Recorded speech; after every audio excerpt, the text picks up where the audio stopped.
The difference between the Invader 2000 and your bog standard car alarm is it gives you the opportunity to personalise your alarm sound. So arming the Invader. Arming Invader. Invader activated.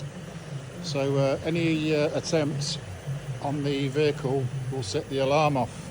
So if I just stand near the alarm, it'll need tweaking. Hang on.